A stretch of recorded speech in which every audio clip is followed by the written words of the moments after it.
Luke 6, verses 46 to 49 say this: "What good is it to mouth the words, 'Lord, Lord,' if you don't live by my teachings?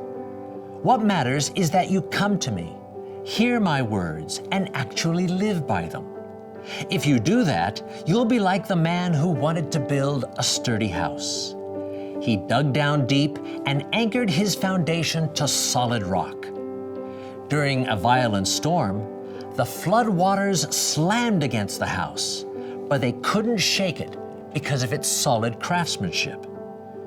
On the other hand, if you hear my teachings but don't put them into practice, you'll be like the careless builder who didn't bother to build a foundation under his house. The floodwaters barely touched that pathetic house, and it crashed in ruins in the mud." Anybody who knows me will know that I am a lover of words. I love to study them, to learn their histories, and know more about their application. Well, this morning I saw a word that struck me. The word was boilerplate, and so I looked into it. It turns out that in the early days of American journalism, small rural papers would suffer from a lack of information to print. So the large publishing syndicates would create huge printing plates of information that had come from a variety of sources and send that out to the rural papers so that it was an easy thing for them to fill their publications.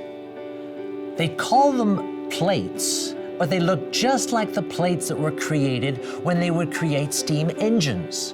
And so all of those little papers started to refer to them as boiler plates.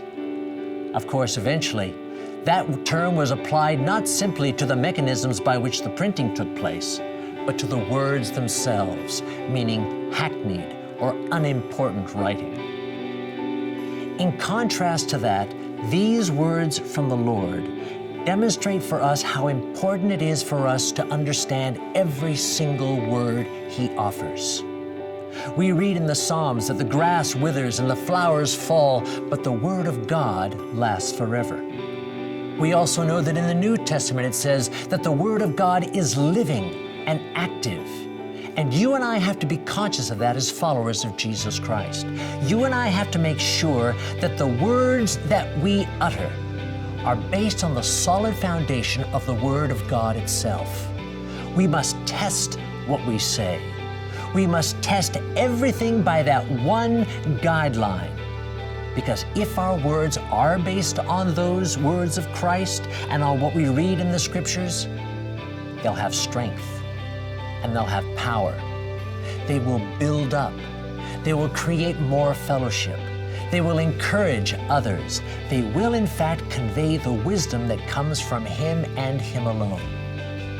But if our words are divorced from the Word of God, we can't expect anything other than destruction and deterioration in our relationships and in the world itself.